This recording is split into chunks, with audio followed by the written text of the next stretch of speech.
नमस्कार, ये है रेडियो हिंदुस्तान और मैं हूँ आपकी दोस्त, आपकी साथी, आपके मित्र अंजू।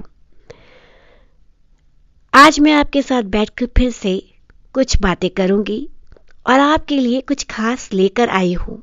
मौसम में एक ऐसे अभिनेता की बात जो झुक झुक कर संवाद अदायगी करते थे एक खास अंदाज में, या फिर उनके फीमेल फैंस की बात करूं। जी हाँ, मैं बात कर रही हूँ देवानंद की। देवानंद अपने समकालीन एक्टरों से हमेशा अलग थे। बॉलीवुड में कितने ही हीरो आए और चले गए, लेकिन कुछ एक ही हैं जिनके किस्सों का जिक्र किए बिना हिंदी फिल्मों का इतिहास अधूरा रह जाएगा। देवानंद भी ऐसे ही सितारों में से एक थे। अपने दौर में रोमानियत और फैशन आइकन रहे देवानंद को लेकर यूं तो कई किस्से मशहूर हैं, लेकिन इन सब से खास उनके काले कोट पहनने से जुड़े किस्से हैं। देवानंद ने एक दौर में व्हाइट शर्ट और ब्लैक कोट को इतना पॉपुलर कर दिया था कि लोग उन्हें कॉपी करने लगे थे। फिर एक दौर वो भी आया जब देवानंद पर पब्लिक प्लेसेस पर काला कोट पहनने पर बैन लगा दिया गया था। हिंदी सिनेमा में तकरीबन 6 दशक तक दर्शकों पर अपने हुनर, अदायगी और रोमानियत का जादू बिखेरने वाले सदाबहार अभिनेता देवानंद को एक्टर बनने के लिए कई पापड़ बेलने पड़े थे।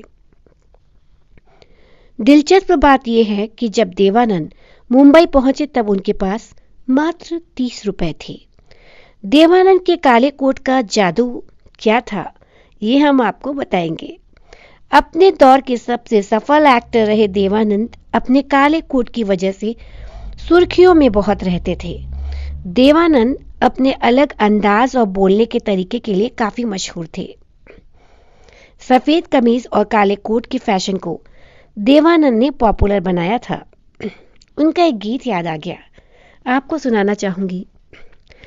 ये दिल न होता बेचारा, कदम न होते आवारा, जो खूबसूरत कोई अपना हम सफर होता ओ। तो मैंने आपको ये बताना था कि काले कोट को फैशन दिया देवानंद ने और उसे पॉपुलर भी बनाया। इसी दौरान एक वाकया ऐसा भी देखने को मिला जब कोर्ट ने उनके काले कोट को पहनकर घूमने पर पाबंदी लगा दी। इसकी वजह बेहद दिलचस्प है और थोड़ी अजीब भी। दरअसल कुछ लड़कियों के उनके काले कोट पहनने के दौरान आत्महत्या की खबरें सामने आई थी। ऐसा शायद ही कोई एक्टर हो जिसके लिए इस हद तक दीवानगी देखी गई और कोर्ट को हस्तक्षेप करना पड़ा। देवानंद का असली नाम धर्मदेव पिशोरीमल आनंद था। उन्होंने अंग्रेजी साहित्य में अपनी स्नातक की शिक्षा 1942 में लाहौर में पूरी की। देवानंद आगे भी पढ़ना चाहते थे, लेकिन उनके पिता ने 2 टूक शब्दों में कह दिया कि उनके पास उन्हें पढ़ाने के लिए पैसे नहीं हैं। अगर वह आगे पढ़ना चाहते हैं तो नौकरी कर ले। यहीं से उनका और बॉलीवुड का सफर भी शुरू हो गया था। 1943 में अपने सपनों को साकार करने के लिए जब वो मुंबई पहुंचे तब उनके पास मात्र 30 रुपए थे और रहने के लिए कोई ठिकाना नहीं था। यहाँ फिर मुझे उनका एक गीत याद आ गया।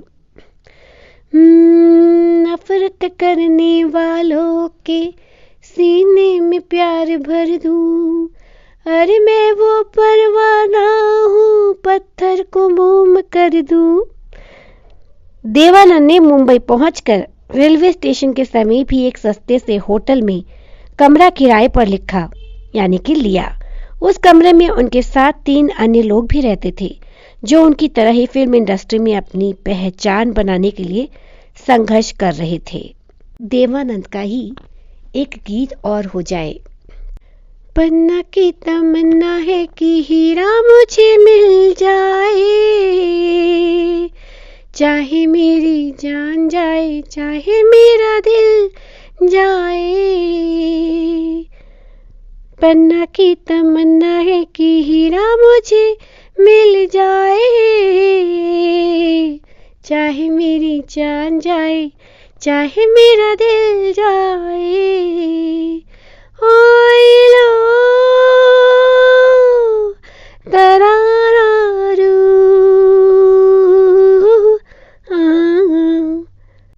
तब तक के लिए करते रहिए काम, सुनते रहिए रेडियो हिंदुस्तान और बोलते रहिए जय श्री राम। नमस्कार। रेडियो हिंदुस्तान।